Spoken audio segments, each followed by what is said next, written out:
नमस्कार,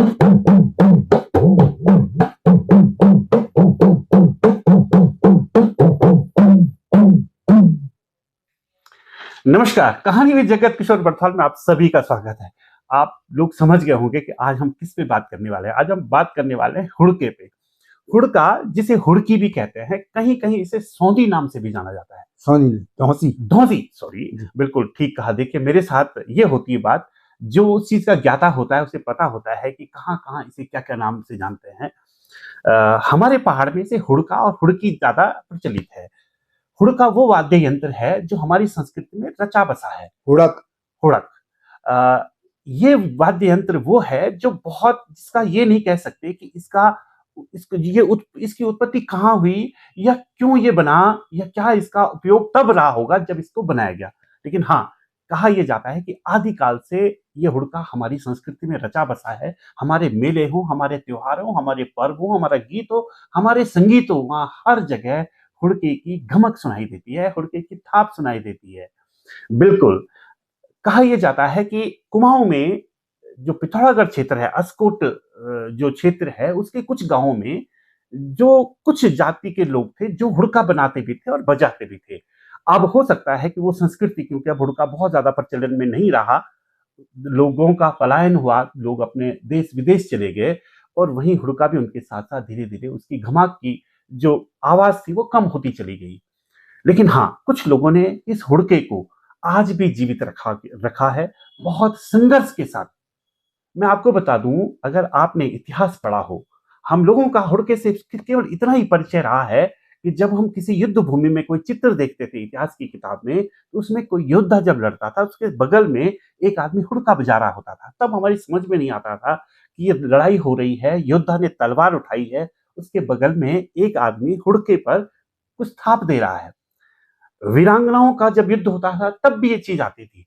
एक जगह और हम हुड़के को देखते थे, वो तो ये होता था जब फसल रुपाई होती थी या उसकी कटाई होती थी, तब भी जब एक साथ गांव के बहुत सारे लोग फसल की रुपाई करते थे या कटाई करते थे, तो एक व्यक्ति उनके साथ हुड़का भी बजा रहा होता था। हुड़का रुपाई उसे नाम दिया जाता था। बिल्कुल, आज हम उसी हुड़के की बात करने वाले हैं, क्योंकि हमारे साथ उस हुड़के पर जिसकी जिनकी पूरी पकड़ है, वो हुड़का उन्हीं की भाषा बोलता है, वो हुड़का उन्हीं की उंगलियों के हिसाब से चलता है। जी हाँ, एक ऐसा नाम जिसने बहुत ज्यादा दिन उसे शुरू किए हुए नहीं हुए, लेकिन उस हुड़के पे जब अपनी पकड़ बनाई, तो वो हुड़का अपने उत्तराखंड में ही नहीं, बल्कि देश में ही नहीं, बल्कि विदेश तक पहुंच गया उनके हाथों की घमाक लेकर।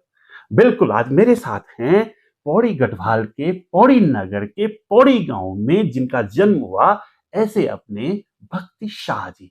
भक्ति शाह जी, आपका बहुत बहुत बहुत स्वागत है हमारे इस चैनल पर। एक हुड़के के साथ आप हम सबका स्वागत नहीं करेंगे क्या? क्यों नहीं। और आपका भी हम स्वागत करेंगे हुड़के की थाप के साथ जी।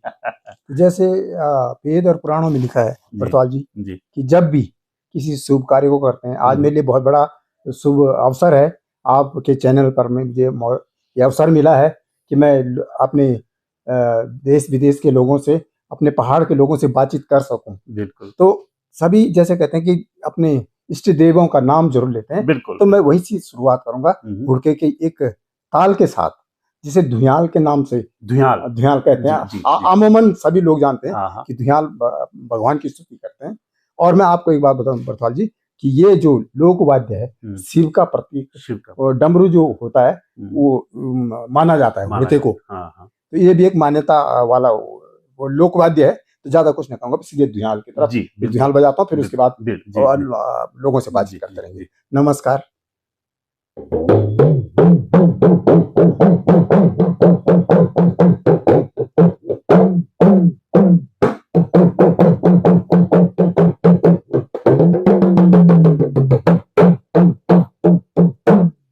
क्या बात है। इसकी जो थाप है, अक्सर जो जागर लगती है हमारे यहाँ, जिसको हम घड़ेला बोलते हैं, वहां जब तक हुड़के की थाप न हो, उनकी घमाक न हो, तो उसको अधूरा माना जाता है। अब ये हुड़का वहां से निकलकर हमारा जो सुगम संगीत है उस तक भी इसने अपनी पकड़ बना दी है। भक्ति जी, अपने बारे में कुछ बताइए कि किस तरह ये हुड़का आपके हाथों में आया। बरथवाल जी, पहले तो मैं आपको एक बात बताना चाहता हूँ कि ये मैं इसे पैतृक अपना सौभाग्य मानता हूँ कि मेरे पैतृकों ने जो है, मेरे पूर्वजों ने ये विरासत हमको दी है। अच्छा, जी, लोक वाद्य बचाने की जी, विरासत। तो मैं सबसे पहले आपको बताऊं कि पौड़ी की जो ऐतिहासिक रामलीला वो है, और पहले इससे पहले जो लोग रामलीला खेलते थे, रामलीला को जीवित रखते थे, आज भी जो लोग हैं उनका भी मैं सौभाग्य मानता हूं कि उन लोगों ने हमारे इस पौड़ी क्षेत्र को रामलीला में बहुत ऊंचे स्तर पर पहुंचाया है। बिल्कुल। तो उस रामलीला में मेरे ताऊजी श्री बच्चू तबलची, हाँ, तबला प्ले करते थे रामलीला में। ये भी एक संगीत का माध्यम, बिल्कुल, वही भी मतलब हमारी विरासत हुई। और जैसे मैं आपको बताऊं बरथवाल जी, मेरे पिताजी स्वर्गीय भरोसी लाल साहब, मैं उनका सुपुत्र हूँ और उनके पद चिन्हों पे चल रहा हूँ। ज्यादा नहीं, थोड़ा बहुत जो मैं सीख पा रहा हूँ वही मैं कर रहा हूँ। पर मेरे पिताजी वो ब्लाइंड थे, आंखों से अंधे थे, और वो आकाशवाणी गायक थे। आकाशवाणी नजीमाबाद, हाँ नजीमाबाद जी, तब नजीमाबाद हुआ करता था। और उन्होंने जब नजीमाबाद से घर आते थे तो गाड़ियों में अपने गीतों को सुनाकर अपने भाइयों जो गाड़ी में बैठे अपने पैसेंजर हैं उनको उनका मनोरंजन भी किया करते थे। मगर साथ ही साथ जब उन्होंने एक गीत सात समुंदर पार तो जान बुझाद में जौल की ना, उस गीत को जब गाया तो उन फौजी भाइयों के लिए, उसकी रचना उन्होंने की थी, इस गीत की? जी, मैं लोग कहते हैं, क्योंकि मैं तो उस समय बहुत छोटा था, 6 महीने का था, तब मेरे पिताजी एक्सपायर हो गए थे। तो मुझे ज्यादा इसके बारे में, मगर लोग जो कहते हैं कि ये आपके पिताजी का गीत है, और मेरे पास ऐसा कोई प्रूफ भी नहीं है, मगर ये प्रूफ है कि मैं उनका पुत्र हूँ। जो लोकगीत है वो कहीं ना कहीं किसी न किसी ने तुमको लिखा होगा, बिल्कुल हो, मगर रचयिता भले हम भूल गए हों, इसलिए वो लोकगीत। मैं गारंटी के साथ इसलिए कहना चाहता हूँ कि ये गीत मेरे पिताजी का है, इसलिए कहना चाहता हूँ कि हाँ, विरासत की बात आई तो वो गीत गाते रहे, तो गाड़ियों में लोगों का मनोरंजन करते रहे। साथ ही जो फौजी भाई हमारे, जिनके लिए उन्होंने ये गीत आकाशवाणी में गाया था, तो वो फौजी भाइयों के लिए, जो फौजी भाई अपने सीमाओं पे रहते थे, तो कैसे वो अपने घर वालों से विदाई लेकर वहां पर रहते हैं, और उनके बगैर कैसे उनकी यादें, जो भी उनके घर पे जो है, मतलब अपने मतलब भाई बहन, अपने बेटा, उनको छोड़ के जाते थे, तो क्या मतलब दृश्य रहा होगा वो। तो उस गीत को प्रस्तुत करते थे अपने गीत में। तो लोग आज भी जब मैं कहीं जाता हूँ और मैं कहता हूँ कि मैं उनका लड़का हूँ, तो आज भी लोग उनको स्मरण करते हैं।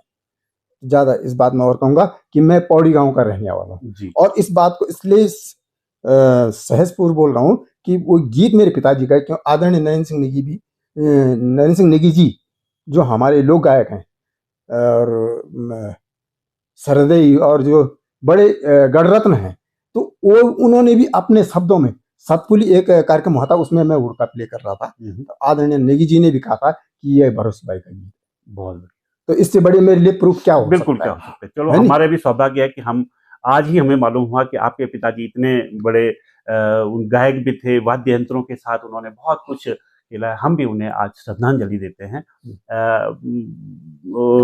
भक्ति भाई, कुछ और सुनाइए इस हुड़के में, आपके हाथ मचल रहे हैं और मुझे भी लगता है कि हमारे दर्शक भी कुछ सुनना चाहते हैं। कोई एक गीत सुना दीजिए इसमें, कुछ है कुछ जो आप बेहतर कर सकते हैं। गीत भी सुनाऊंगा जी, थोड़ा सा बातचीत करें जी, कि जैसे आपने कहा, क्योंकि बातचीत भी बहुत जरूरी है। क्योंकि अगर नहीं, बातचीत होती रहेगी, बिल्कुल बातचीत, पूरी बातचीत होगी। गीत भी सुनाएंगे, मगर बातचीत जो हो जाए तो वो भी शायद उसी में कुछ निकल के आ जाए। जी, जी, जी, जी। तो सबसे पहली बात तो जैसे आपने कहा कि ये लोक वाद्य यंत्र कुमाऊं का यहाँ कैसे आया, ये एक कहानी जो हमारे पूर्वज, जो हमारे अभी भी जो लोग, जो सनातन लोग हैं, सनातन धर्म से जुड़े हुए लोग हैं, उनको मैं बता दूं कि जो गरुड़ सुमन्याल, आप तो अभिनेता भी रहे हैं, कई पिक्चरों के वो भी आप करते रहते हैं। तो मैं ये कह रहा हूँ कि जो गरुड़ सुमन्याल, जो राजूला मालू साहिब, ऐसी कई जो कथाएं हैं, लोक गाथाएं, हाँ, तो उन कथाओं में कहते हैं कि जब राजूला की शादी अपने गढ़वाल में हुई थी, तो उस समय जो है कि जैसे हम अपनी बेटी की रक्षा करने के लिए कई अपने लोगों को से बातचीत करते हैं, वैसी प्रकार से भगवान गोरिल कंडोलिया, गोरिल देवता, तो गोरिल जो है, भगवान गोरिल, वो केवल हुड़के में ही नाचते हैं। ओ, ये बड़ी एक वो है, बहुत बड़ी बात है। हाँ, एक बड़ी प्रश्न, वो अलग सी चीज है, मतलब हुड़के का जो महत्व है ये एक अलग से है कि जो गोरिल देवता है वो केवल हुड़के में अपना दर्शन देते हैं। तो तब से जो है बेटी के साथ वो यहाँ पर आया, और तब से गढ़वाल में भी इसका चलन होने लगा। तो ये गढ़वाल और कुमाऊं को जोड़ती है। बिल्कुल, वो संस्कृति और उनकी संस्कृति कोई अलग नहीं है। गढ़ कुमाऊं की संस्कृति एक ही है, वाद्य यंत्र लगभग एक है। हो सकता है कुछ वहां बनते थे, कुछ यहाँ बनते हैं, एक दूसरी बात है। और कुछ बताइए हुड़के के बारे में और अपने बारे में भी। और एक नई चीज मैंने जो सुनी है, मैं तो अभी मैं इसमें बहुत छोटा हूँ, क्योंकि मुझे जानकारी तो है इतना है नहीं इसमें, और जो मैंने सीखा है, जो मैंने देखा है, लोगों से शेयर करना चाहता हूँ। ये लोग कहते हैं कि भोटंत का लोक वाद्य यंत्र है। भोटंत? हाँ, भोटिया लोगों का। हाँ, राजवंशी ये लोक वाद्य यंत्र है। अच्छा। हाँ, जो हमने सुना है हाँ। कि लोग कहते हैं कि कुमाऊं का है, लोग कोई कहता है गढ़वाल का है, कोई कहता है जौनपुर का है, कोई जौनसा, मतलब लोग अलग अलग अपने अपने विचार रखते हैं। मगर जो मैंने सुना है कि ये भोटंत राजवंश का लोक वाद्य। अच्छा जी, ये अलग सी चीज है, अलग सी चीज है। बिल्कुल। हाँ, दूसरी बात अलग से जो आपने कहा कि हुड़के में क्या है, बहुत लोग हुड़का बजाते हैं, मगर उसके बारे में उनको पता नहीं रहता कि ये जैसे हुड़का हमारे पास, इसमें क्या क्या चीजें हैं, ये किन चीजों से बनाया जाता है, इनका नाम क्या है। हम कुछ लोगों को जानते हैं, उनका नाम ही नहीं जानते। उसी प्रकार से लोग हुड़के को खाली बाहर से जानते हैं, ये हुड़का है। बिल्कुल। मगर हुड़के की थोड़ा सा जानकारी इसलिए देना चाहता हूँ कि जो हमारे आने वाली भावी पीढ़ी है वो भी इसमें अपना रुझान। बिल्कुल। तो जैसे ये हमारा ये हुड़का है, तो ये हुड़के का जो ये आप देख रहे होंगे लकड़ी का बना हुआ, हाँ, इसको काठी कहते हैं। बिल्कुल। जी। इस काठी जो ये है कि जैसे ढोलक की काठी, अन्य जो काठियां हैं, तो इसकी काठी बहुत ही मतलब हल्की होनी चाहिए। पहली विशेषता ये नहीं कि हमने इसका वजन कर दिया ज्यादा, तो ये इसको जो जिस हाथ में आपने लिया है, बिल्कुल लेफ्टर है तो लेफ्ट में, और राइटर तो राइट में, वो उतना जो है आदमी का हाथ जो है थक जाएगा। इसलिए जो बहुत सॉफ्ट और बहुत वेटेड कम होना चाहिए। तो ये जो है खिन्ना की लकड़ी हो। हाँ जी, एक लकड़ी होती है हमारे यहाँ, सभी जगह होती है उत्तराखंड में, तो उस लकड़ी का बनाया जाता है, बहुत हल्का। दूसरे में जो ये है खिन्ना, आपने देखा होगा, आपने बहुत सारे आप लोग परिचित होंगे। खिन्ना वो होता है जिसको अगर पत्थर मारो उससे बहुत ज्यादा गाढ़ा सा पदार्थ भी निकलता है। वो जब सूखता है तो उसकी लकड़ी से ये बना, बताइए, उसका कोई वेट होता नहीं है, बहुत हल्का माइनर होता है। जी। दूसरी बात बरसाल जी, ये मैं ये कहना चाहूँ कि जो ये पूड़ा है, हाँ, तो लोग कहते हैं साहब इसको क्या बोलते हैं, ये पूड़ा है साहब। बिल्कुल पूड़ा है। इस पूड़े में भी अलग अलग विशेषताएं हैं। ये पूड़ा है, ये कुंडल है। तो कुंडल पूड़ा कैसे बनता है, इसमें जो है बकरी पेटी, और हमारे गढ़वाल में तौलिया, पेटी, और आंत तो बारीक होती है ना। अच्छा, बारीक होती। पेटी और क्या काम है, एक अभी तौलिया।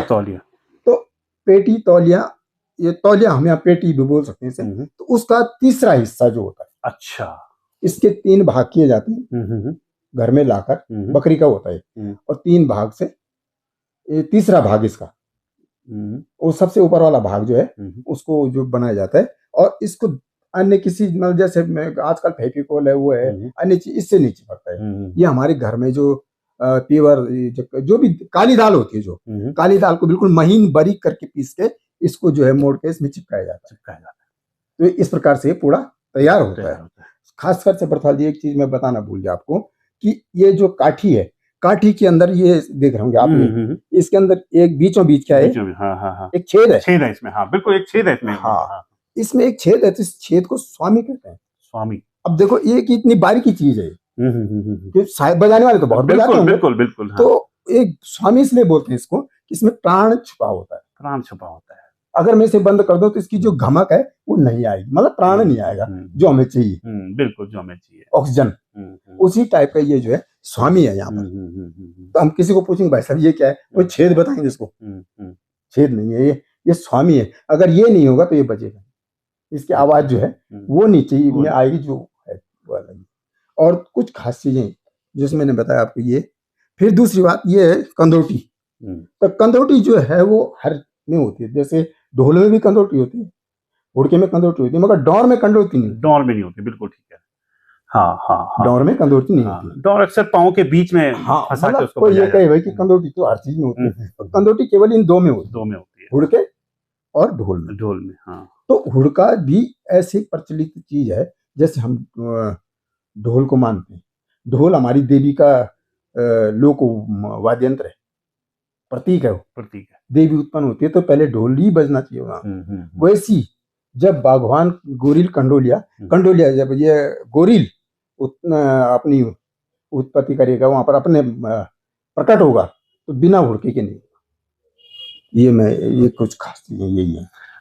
भक्ति जी, आप लोग संस्कृति को बचा रहे हैं। जैसे जैसे पलायन हुआ, जैसे जैसे आधुनिकता आई, वैसे वैसे हमारे लोकगीत, लोक संगीत और वाद्य यंत्र, इनमें क्या असर हुआ, कुछ बता सकते? बहुत बड़ा असर हुआ बरथवाल जी। मैं आपको पहली बात बता दूं कि इसमें जैसे जैसे पलायन हुआ तो पलायन की वजह से तो ये बहुत ही बड़ा दुरअसर जिसे कहते हैं हम, बहुत ही मतलब जो है इसमें क्या कहते हैं, हमारे जो हमें नुकसान हुआ है कि मतलब लोक संस्कृति का नुकसान हुआ है, लोक कलाकारों का भी नुकसान हो गया। क्योंकि जो लोग, जिन लोगों ने सीखना था, जिन लोगों की विरासत थी, मान हमारी, मैं अपनी बात बताऊं, हमारी कोई जातिगत विरासत नहीं है, ये हमने भी सीखा है। हमारे पिताजी गायक थे तो वो कोई जातिगत विरासत, किसी का बेटा नहीं बनता।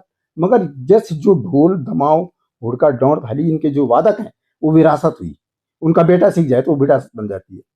तो उसी प्रकार से मैं ये कहना चाहता था कि जैसे आपने कहा कि भाई ये हमारा बिल्कुल, जैसे जैसे पलायन हुआ इन पहाड़ों से, इन पहाड़ों का जो गीत भी है, संगीत भी है, वो सब आधुनिकता के दौर की उन पे मार तो पड़ी, साथ साथ पलायन की बहुत भारी मार पड़ी। क्योंकि जो संस्कृति हमारे गांव की गलियों में बसता था, जो हमारे घरों में बसता था, तीज थे, त्योहार थे, हर तीज त्योहार में कोई ना कोई वाद्य यंत्र प्रयोग होता था। अब जब वो तीज नहीं रहे, त्योहार नहीं रहे, लोग नहीं रहे, तो वाद्य यंत्र कहाँ बजेंगे? बहुत बड़ा प्रश्न चिन्ह हमारे इन पहाड़ों पर लगता आ रहा है। लेकिन हाँ, इस तरह के भक्ति शाह जैसे कलाकार जो आज भी उस लोक संगीत के उन वाद्य यंत्रों का संरक्षण कर रहे हैं, बहुत बड़ी बात है जी। और कुछ बताइए। एक बात मैं बताना चाहता हूँ बरथवाल जी कि इनसे मतलब जो है हमारा नुकसान तो हुआ ही है, मगर लोक कलाकार भी खत्म हो गए। कोई लोक कलाकार अब बनने के लिए तैयार नहीं है। उसके पीछे कारण है बरथवाल जी, उसके पीछे कारण ये है कि जो लोग बुलाते हैं, मानो ढोल दमा वाले को बुलाते हैं तो वो कहते हैं बोले 5,000 पकड़ यार तू जा 3 दिन के। अब 3 दिन का उसका कितना बड़ा नुकसान, वो क्यों करेगा इस काम को? और बैंड जो जिनका जो हमारी संस्कृति में है ही नहीं, बैंड हो या कोई अन्य नगाड़ा फगाड़ा जो भी ये जो बजाते हैं, ये ढोल बजाते हैं जो पंजाबी ठाबी, आजकल लोगों को गढ़वाल में भी रिवाज बना दिया, वो अपनी संस्कृति को बचा रहे हैं। पंजाब के लोग और दूसरे प्रदेशों के लोग, वो अपनी हमारी संस्कृति डूबती जा रही है। वो इसलिए क्योंकि उनको उस प्रकार का मानदेय नहीं मिल पा रहा है। बिल्कुल। और खैर मैं अब तो ये नहीं कहूंगा कि जातिगत, अब जातिगत कुछ ऐसा नहीं, अब वो बहुत कम रह गया है। बहुत जो पुराने लोग होंगे उनके मन में जो रसा है तो उसको हटाना बहुत मुश्किल है। मगर जो अभी लोग हैं वो लोग मतलब जो है एक्सेप्ट कर रहे हैं सारा, मगर उन जो बजाने वाले लोग हैं उनका मानदेय नहीं मिल पा रहा है। दूसरी बात ये तो हुई हमारी जो अपने घरों के जो देव कार्य हैं उनमें ढोल दमाओं वाले क्यों नहीं आ रहे हैं, डोंगर थाली वाले, वो प्राइवेट कंपनी में अपने नौकरी के लिए उनको थोड़ा ठीक ठाक पैसा मिल रहा है इसलिए वो जा रहे हैं। यहाँ भी अगर उनका मानदेय सही मिलने लग जाए तो करेंगे काम। आज कर रहे हैं लोग, नए लड़के भी कर रहे हैं। दूसरी बात मैं आपको एक बात बताना चाहता हूँ, बड़े दुख के साथ इस बात को बताना चाहूंगा कि संस्कृति विभाग ने हमारे जो पुराने आर्टिस्ट हैं, हमारे जो लोक वादक, ढोल वादक हैं, डोर वादक हैं, हुड़का वादक हैं, अन्य जितने भी वाद्य यंत्र हैं, उनको जो है 2000 का आय प्रमाण पत्र लाकर उनका जो है वाद्य यंत्र दिया जाएगा। अच्छा, निःशुल्क। हम एक नई आशा जगी लोगों के अंदर कि हमें निःशुल्क ढोल दमा। जो लोग खाने के लिए जिनके पास नहीं हुआ करता था, उन्होंने कहा चलो एक आस जगी कि मैं इतना बड़ा महंगा सामान नहीं दे सकता हूँ, तो ये बड़ा अच्छा हो गया। मगर जब वो धरातल पे उतरा तो धरातल पे उतरने के बाद जब हमने उन लोगों से बात की जो ढोल दमाव बजाने वाले हैं, जो पुराने लोग हैं, वो जब पटवारी के पास गए तो पटवारी ने कहा भाई 2000 का तो बनता नहीं, यहाँ कोई जियो है ही नहीं, तो वो लोग वंचित रह गए। भाई बिल्कुल, कितनी बड़ी बात है कि जिस प्रदेश में, जिसको हम देवताओं का प्रदेश कहते हैं, देवभूमि कहते हैं, और हम सबको पता है कि देवता तभी प्रकट होते हैं जब उनका कोई वाद्य यंत्र बजता है। बिना वाद्य के कभी देवता प्रकट नहीं होते, इतना आप सुन लीजिए। जब वाद्य यंत्र बजता है तभी देवता प्रकट होते हैं। इस देवभूमि में उन वाद्य यंत्रों के साथ भी खिलवाड़ है। सबको पता है कि कोई भी पटवारी हो, कोई भी कुछ हो, 4000 से नीचे का आपका आय प्रमाण पत्र नहीं बनाएगा। लेकिन ऐसे में विभाग ने कह दिया 2000 का लेके आइए। बताइए कैसे संभव है कि ये खिलवाड़ है संस्कृति के साथ। और शायद आज जो संस्कृति बड़ी गौरवपूर्ण हमारी संस्कृति रही है, वो उसका आज जो निचले पायदान पर जो जा रही है, उसके पीछे कहीं ना कहीं मंशा उन्हीं लोगों की है जो इस तरह की योजना बना रहे हैं। भक्ति जी, बहुत सारी बातें हमने आपसे की, बीच में आपकी भी बहुत तबीयत खराब रही, बहुत सारा संघर्ष में आपका जीवन है। क्या है, लोक कलाकारों के लिए कोई चीज है, कहीं कुछ है, कुछ बात आती है? अभी जब बीच में लोगों से बातचीत हुई तो सरकार ने, हमारी जो संस्कृति विभाग है, उसने एक अपनी बात रखी थी कि कलाकारों के लिए उनका जो है बीमा करेंगे, जो भी बीमारी हो या कोई हो। तो मेरे ख्याल अभी तक वो धरातल में उतरा नहीं है, आया नहीं है। हाँ। दूसरी बात मैं एक बात कहना चाहता हूँ बरथवाल जी से, आप भी एक 25 साल का उत्तराखंड हो गया। हाँ जी। 25 साल के उत्तराखंड में अगर अब जाके बातें हो रही हैं जी, और वो भी धरातल पे उतरने का उनका कोई टाइम नहीं है, तो कितने साल चाहिए होंगे मुझे नहीं पता। ये छोटी छोटी बातें हैं। क्या धीरे धीरे जब लोक कलाकार विलुप्त हो जाएंगे तब किसको ढूंढेंगे, तब बीमा किसको देंगे? मेरा प्रश्न है, अगर जहां तक मेरी आवाज जा रही है, अगर कोई सुन रहा है तो याद रखिएगा, ये प्रश्न है मेरा। बरथवाल जी, मैं आपसे एक बात कहना चाहता हूँ, आपके माध्यम से ये मेरी आवाज उन अधिकारियों तक पहुंचनी चाहिए। जैसे कि अभी एक आपने देखा होगा, आप भी कला के रूप में आपने भी कई काम किए हैं, तो उन कलाकार जो हमारे जो कलाकार हैं वो 50 और 52-53 से ऊपर जाते नहीं है, क्योंकि उनके पास ऐसा कोई साधन है ही नहीं, और कम से कम मतलब उनको पर डे भी कोई काम नहीं मिलता है। हमारा कहना ये है कि जैसे सरकार ने एक योजना चलाई है कि मनरेगा में 100 दिन का रोजगार, कलाकार के लिए वो भी नहीं है। कलाकार को जो है मुश्किल से मतलब जो है एक साल में 4 बार काम मिलता होगा, तो एक साल में 4 बार का काम, मतलब उसकी एक दिन की दिहाड़ी आप 1-2 हजार भी दे देंगे तब भी क्या हो जाएगा उससे, उसके बच्चे तो नहीं पल जाएंगे। मैं बहुत व्यथित हूँ भक्ति जी की बातें सुनकर कि वो मनरेगा कह रहे हैं कि मनरेगा जैसा कुछ तो दे दो हमको। ये उस भूमि में बात हो रही है जहां संस्कृति, जो पहाड़ी संस्कृति है, जो अपने आप में विश्व प्रसिद्ध है, उन पहाड़ों में जहां आज हम बात करते हैं कि करोड़ों 100 रुपए की फिल्में आएंगी और इसमें हम उनको लोकेशन देंगे, उस जगह अपने कलाकारों की हालत इतनी बुरी है। अब बताइए आप, कहां हैं हम लोग? किस योजना पे काम कर रहे हैं हम लोग 25 साल से? एक बात कहना चाहता बरथवाल जी कि जो मैंने कहानी की, कलाकार हमारे 50 और 52 से ऊपर नहीं जा पाते, क्योंकि कुछ तो उनके पास होता है नहीं, ऐसा वो खाना पीना खा नहीं सकते, क्योंकि उनके पास इतने रोजगार है ही नहीं, मजबूरी में अपनी कला को बचाने में लगे। कला के नाम पे जैसे मैंने बताया कि भाई उनको लोकवादी यंत्र दिए जाएंगे, वो दिए जाएंगे। मानक मैं ये कह रहा हूँ कि ठीक है, जो आपका बीपीएल मानक चल रहा है वो जब उस श्रेणी में आएगा तो अपना भी होगा। 2000 का क्या मतलब? माना मेरे पास बीपीएल का सर्टिफिकेट है, माने मेरे को सरकार ने कह दिया कि 6000 रुपए में भाई गरीबी रेखा नीचे आएगा, तो उसी को मान लो ना, स्पेशल मैं 2000 का कहां से लाऊं? बिल्कुल। दूसरी बात मैं ये कहना चाहता हूं कि कलाकारों की छंटनी कीजिए। जो कलाकार, जिसको कलाकार का औ का ब नहीं आता, वो तो काम पे लगा हुआ है, और जिसने अपना पूरा जीवन घिस दिया। अब मैं अपनी बात कहूँ बरथवाल जी कि मैं सन 1994 से अभी तक अपने इस लोक वाद्य यंत्र को पर काम कर रहा हूँ। मैं ये चाहता हूँ कि ये जो पेंशन जो कलाकारों का इश्यू किया जाता है, इसे 50 वर्ष किया जाए, ताकि उसको उसका फायदा मिल सके। 60 वर्ष बाद कलाकार ही नहीं रहता, किसको पेंशन इश्यू करेंगे? भक्ति शाह जी, मैं ये नहीं कहूंगा कि उम्र कुछ किए जाए, लेकिन मैं इतना जरूर कहूंगा कि आपकी संस्कृति का भी ह्रास हो रहा है, आपके संस्कृति कर्मियों का भी ह्रास हो रहा है। इस पर विचार करना बहुत जरूरी है। अगर हमने जल्द इस पर कोई कदम नहीं उठाया तो यकीन मानिए, न संस्कृति बचेगी और न संस्कृति कर्मी बचेगा। जो इसको संजो रहे हैं, संभाल रहे हैं, जब वही नहीं रहेंगे तो आपकी संस्कृति कहाँ जाएगी? आपकी संस्कृति रहेगी नहीं रहेगी। और जिस समाज की कोई संस्कृति नहीं होती, मैं खुलेआम कह रहा हूं, उस समाज का कोई परिचय भी नहीं होता है। आप, हमारी संस्कृति हमारा परिचय करवाती है। हम गढ़वाली हैं क्योंकि हमारी संस्कृति गढ़वाली है, ये हमारा परिचय है। जिस दिन हमारी संस्कृति नहीं रहेगी उस दिन पहाड़ से गढ़वाली भी नहीं रहेगा, यकीन मानिए।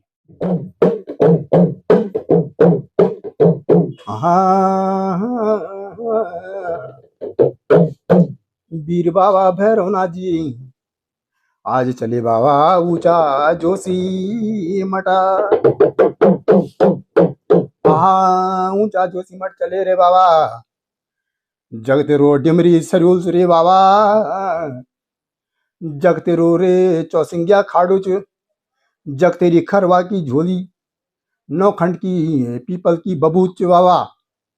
ये बाबा आदेश लगेलू, बाबा आदेश लगेलू, ये बोला हरि का हरिद्वारा, बाबा आदेश लगेलू, तेरा बोला चौसंड माँ काली, बाबा आदेश लगेलू, तेरू मामू बे माँ देवा, बाबा आदेश लगेलू, बाबा डिमरी सरू, बाबा आदेश लगेलू, हे बाबा आदेश लगेलू।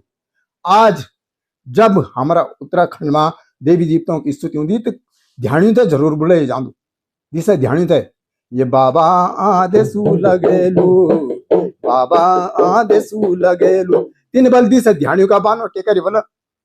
हाँ, हर कोई आदमी नहीं हो जाओ, अपनी बहनियों का बानो, अपनी बहनियों की रक्षा करो। आज भी ये कलयुग में भी कनाशन कई लोग हमारा धर्मात्मा लोग, हाँ बाबा आदेश लगेलू, ध्यान का बान को ये बाबा न मारे बाबा न को सकिए फाल, बाबा आदेश लगेलू, बाबा आदेश लगेलू, बाबा। आज हमारे साथ भक्ति शाह जी थे, उनकी बहुत सारी बातें हमने सुनी, हुड़के पर भी उन्होंने बहुत कुछ हमको सुनाया, उन्होंने कुछ प्रश्न उठाए, अगर उनमें से एक भी हल होता है तो हम भी मानेंगे कि हमारी कहानी भी सफल हुई।